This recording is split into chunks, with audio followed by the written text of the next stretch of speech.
არიან კონკრეტული ძალები, კონკრეტული ტელევიზიები, რომლებიც ამტკიცებენ, რომ შტაბი მივიდა ნაც ტიტუშკებთან. არა, მშვიდობიან. ანუ თქვენ ამტკიცებთ ეს ჩვენი შტაბი, შტაბი მივიდა, ჩვენი შტაბი ადგა, წამოდგა ფეხზე და მივიდა ნაც ტიტუშკებთან. სინამდვილეში რა მოხდა? თქვენი ტიტუშკები, ნაცი ტიტუშკები, ნაცი ორკები მივიდნენ ჩვენ საარჩევნო შტაბთან. იგინებოდნენ, ბილდს სიტყვაობდნენ, უბინძურესი სიტყვებით საუბრობდნენ ქალიან კაციანად.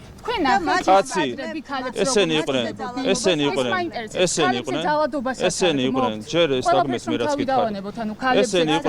ესენი იყვნენ დაკომპლექსებული ადამიანები, მოკაცო ქალები და მოკალო კაცები და ამ კომპლექსებს ანთხოვდნენ ამ ბილდ სიტყვაობით. არ შეიძლება როცა ქალი ასე ბილდ სიტყვაობს.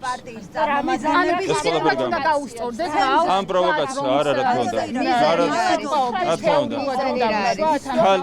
ნებისმიერი ქალის მიმართ ძალადობა, თუნდაც მას არ ქონდეს ქალის სახე, თუნდაც ის ბილდს სიტყვაობდეს, ნებისმიერი ქალის მიმართ ძალადობა არის დასაგმობი ეს ერთი და მეორე, აი ამაზე მინდა გებასუხეთ, გუშინ დაკავებული იქნა შესაბამისი პირი, რომელმაც ქალზე იძალადა. ვინც იძალადა? არა, ვინც ქალზე იძალადა? ვინც ქალზე? არა, ერთი შემთხვევა იყო, როდესაც ქალზე იყო ფიზიკური შეხება და ეს ადამიანი არის დაკავებული. ამიტომ არა მარტო გმობთ, არამედ ზომებსაც იღებს ხელისუფლება.